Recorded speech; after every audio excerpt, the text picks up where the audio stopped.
मित्रों, जैसा कि हम सभी जानते हैं कि इस मृत्यु लोक अर्थात पृथ्वी लोक पर जीव जंतुओं की 84 लाख योनियां निवास करती हैं। उसी में से एक मनुष्य योनि भी है जिससे हमारा और आपका जन्म हुआ है। दोस्तों, हमने आपको अपनी कई वीडियो में बताया है कि मृत्यु के बाद प्राणी को उसके कर्मों के हिसाब से अगला जन्म मिलता है। जब कोई प्राणी अपने पिछले जन्म में अधिक से अधिक सत्कर्म करता है तो उसका जन्म मनुष्य योनि में होता है।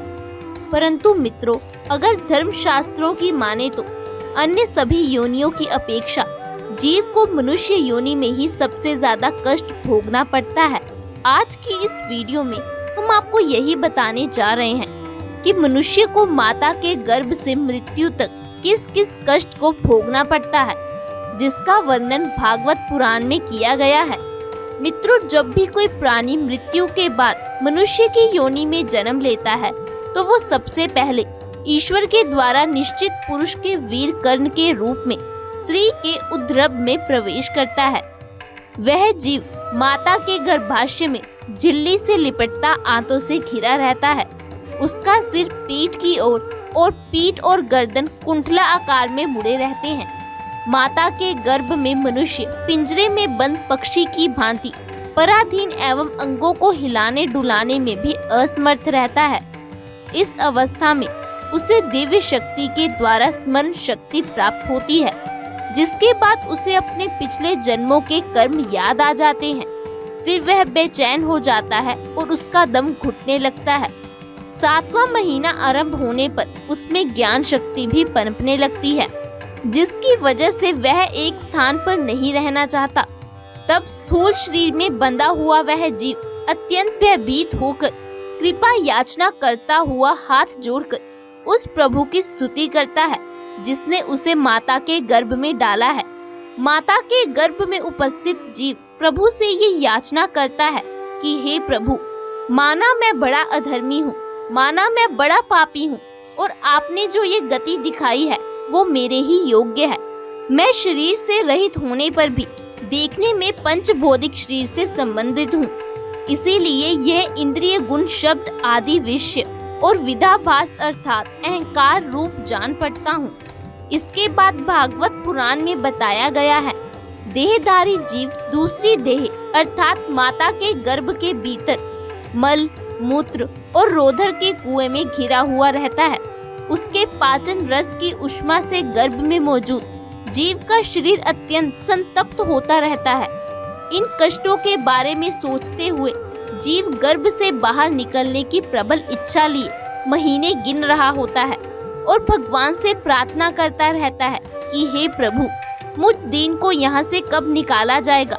फिर गर्भ में मौजूद मनुष्य सोचता है कि पशु पक्षी आदि अन्य जीव तो अपनी मूल बुद्धि के अनुसार अपने शरीर में होने वाली सुख दुख आदि का ही अनुभव करते हैं, किंतु मैं तो भगवान आपकी कृपा से साधन संपन्न शरीर से युक्त हुआ हूँ। अतः आपकी दी हुई विवेक बुद्धि से अपने शरीर के बाहर और भीतर अहंकार रूपी आत्मा का अनुभव करता हूँ। भगवान, इस अत्यंत दुख भरे गर्भाशय में यद्यपि मैं बड़े कष्ट से रह रहा हूँ, तो भी इससे बाहर निकलकर संसारमय अंधकूप में गिरने की मुझे बिल्कुल इच्छा नहीं है, क्योंकि उसमें जाने वाले जीव को आपकी माया घेर लेती है, जिसके कारण उसके शरीर में अहम बुद्धि हो जाती है। उसके परिणाम में उसे फिर इस संसार चक्र में ही रहना होता है। इसलिए वह भगवान से बार बार विनती करता रहता है कि वे उसे इस कष्ट से और सांसारिक मोह माया से जितनी जल्दी हो सके उतनी जल्दी मुक्ति दे दे। फिर 9 या 10 महीने में मनुष्य अपनी माता के गर्भ से इस मृत्यु लोक में आता है तो वह उसकी सारी स्मृति नष्ट हो जाती है। वह विपरीत गति को प्राप्त होकर बार बार जोर जोर से रोने लगता है। फिर माता पिता के द्वारा उसका पालन पोषण किया जाता है। शिशु अवस्था में जब मनुष्य को खाट पर सुला दिया जाता है तो उसे खटमल आदि जैसे कीट पतंगे काटते रहते हैं, लेकिन तब उसके शरीर को खुजलाने, उठाने अथवा करवट बदलने की भी समर्था न होने के कारण वह बड़ा कष्ट पाता है। उसकी त्वचा बहुत कोमल होती है, इसीलिए वह सिवाय रोने के और कुछ नहीं कर पाता। इसी तरह मनुष्य बाल्यावस्था के दुख भोगकर युवा अवस्था में पहुंचता है।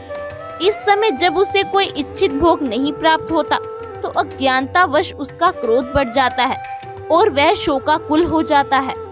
देह के साथ साथ अभिमान और क्रोध बढ़ जाने के कारण मनुष्य अपना ही नाश करने के लिए दूसरे कामी पुरुषों के साथ बैर कर लेता है। इतना ही नहीं, खोटी बुद्धि और अज्ञानता के कारण मनुष्य में मेरेपन का अभिमान होने लगता है। जो शरीर इसके मृत्यु काल तक अनेक प्रकार के कष्ट ही देता है, उसी के लिए मनुष्य तरह तरह के कर्म करने लगता है, जिनमें बंध जाने के कारण बार बार इसे संसार चक्र में जन्म लेना पड़ता है। इतना ही नहीं, मनुष्य योनि में जन्म लेने के बाद यदि किसी मनुष्य का भोगों में लगे हुए विषय पुरुषों से समागम हो जाता है, वह उसी का अनुगमन करने लगता है। पहले के समान ही वह फिर नार की योनि में जन्म लेता है, जिसके संग मनुष्य की पवित्रता, दया, वाणी का संयम, बुद्धि और इंद्रियों का संयम जैसे सद्गुण नष्ट हो जाते हैं।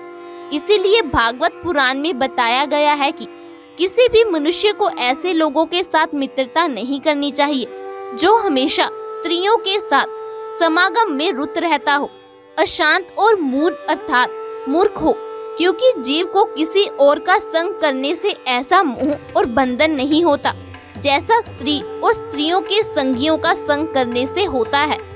इससे जुड़ी एक कथा में बताया गया है कि एक बार परमपिता ब्रह्मा जी अपनी पुत्री को देखकर उसके रूप लावण्य से मोहित हो गए थे।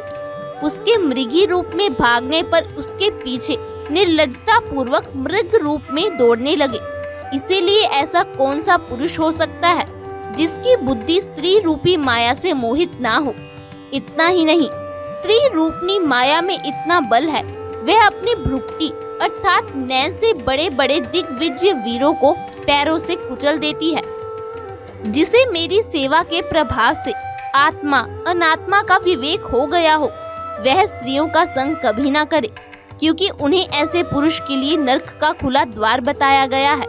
फिर जब मनुष्य मृत्यु शैया पर होता है तो फिर उसे माँ की गर्भ की तरह ही एक बार फिर दिव्य शक्ति मिलती है और उसे अपने कई जन्मों के कर्म याद आ जाते हैं, जिसे जानने के बाद मनुष्य पुनः विलाप करने लगता है, भगवान से बार बार विनती करने लगता है कि हे प्रभु, इस कष्ट रूपी जीवन चक्र से मुझे कब मुक्ति मिलेगी। मैं ऐसा क्या करूं जिससे मुझे आपके चरणों में शरण मिल जाए।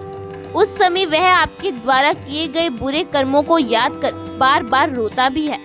वो सोचता है कि वो अपने कर्मों के बारे में अपने परिवार वालों को बता दे, किंतु वे ऐसा नहीं कर पाता। तब भगवान उसे कहते हैं, तुम्हारे पास जब कर्म करने का वक्त था, उस समय तुम लोभ, काम, क्रोध से युक्त थे, तो तुम मुझसे मुक्ति की आस कैसे करते हो? ऐसा कभी नहीं हो सकता। इसीलिए हे देहधारी, अपने अगले जन्म में अच्छे कर्म करना कि तुम्हें मेरी शरण में जगह मिल सके। फिर उसके बाद यमदूत उसके शरीर से आत्मा निकाल कर ले जाते हैं और बच जाता है वह अस्थूल शरीर। इसीलिए मनुष्य को चाहिए कि वह भगवान के द्वारा मिले मनुष्य रूपी जीवन में अधिक से अधिक सत्कर्म कर मृत्यु के चक्र से खुद को मुक्ति दिला ले। तो दोस्तों, आपको आज की ये वीडियो कैसे लगी, हमें कमेंट करके जरूर बताना। साथ ही साथ ऐसी और आध्यात्मिक और धार्मिक वीडियोस देखने के लिए आज ही हमारे चैनल को सब्सक्राइब कर लें। अगली वीडियो में मिलेंगे, तब तक के लिए धन्यवाद।